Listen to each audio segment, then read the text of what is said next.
Is there some way to solve the paradoxes of infinity? Can we explain how the infinite arises? Let's consider.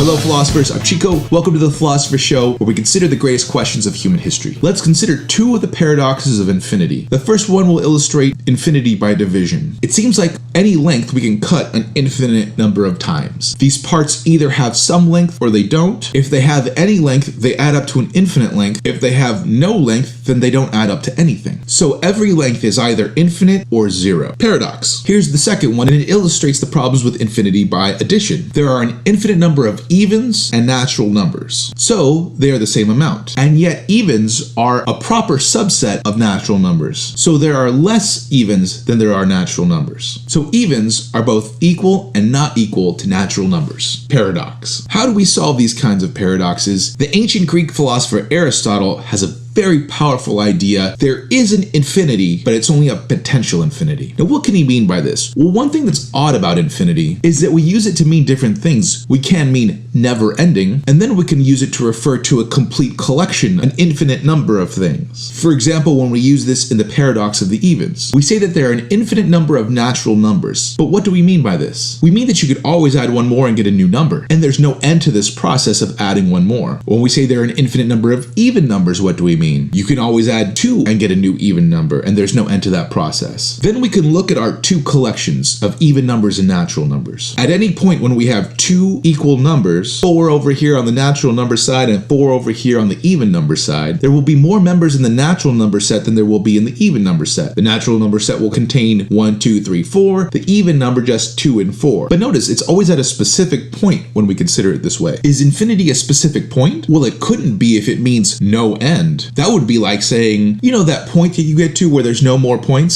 So Aristotle distinguishes between a potential infinity and an actual infinity. A potential infinity, you can always add or divide one more time. You'll never complete it. An actual infinity, never-ending things that are contained in something with an end. And notice, actual infinity is what's going to give rise to these paradoxes. Saying that there's an actual infinity of parts of a line, or saying there's an actual infinity of evens and natural numbers. Potential infinity doesn't generate these paradoxes. All it says is that you could always divide one more time, or you could always add one more number. So it seems like if we admit the possibility of potential infinity, but not the possibility of actual infinity, we'll avoid all the paradoxes of infinity. Now, one bizarre point about Aristotle's nomenclature. Potential is the ability to become something actual, but we just said that Aristotle doesn't accept an actual infinity. So how can it be a potential infinity? Maybe then the words here are not the correct words, or maybe this is a totally different kind of potential actual. I'm not really sure. But really here, Aristotle only needs to say that either he should use two different words than potential and actual, he really meant something else, or that this is a totally different kind of potential actual. Either way, it seems like he has a very powerful vehicle for explaining these paradoxes. Notice something else here. This kind of infinity means something more like never complete. You never actually get to infinity. So really, this is a kind of word that we use for things that are necessarily finite. For example, philosopher Thomas Aquinas says that our minds are infinite, insofar as we could understand an infinite number of things. Not at one time, of course, but we have the potential to understand all kinds of different things. That's a weird way of using that word infinite. If somebody told me I had an infinite mind, I would think that I was something special. But here it seems to just mean I can know a whole lot of things that I don't actually know. Now, this solution just makes things easy. We just deny that there is an actual infinity and no paradoxes show up. Obviously, the problem reemerges if we do find an actual infinity. One possibility is that there are an infinite number of natural numbers. If numbers are real things out there just waiting to be counted, then we do have an actual infinity of numbers. So stay tuned for a Philosophy of Mathematics playlist. I don't really know when. Another is time. Aristotle actually does believe that the past is infinite, and he doesn't believe that it violates his potential actual infinity distinction. How is that possible? Stay tuned for more on Philosophy of Time. But that's all I got for today. Please let me know if you have any other questions, and I'll see you next time.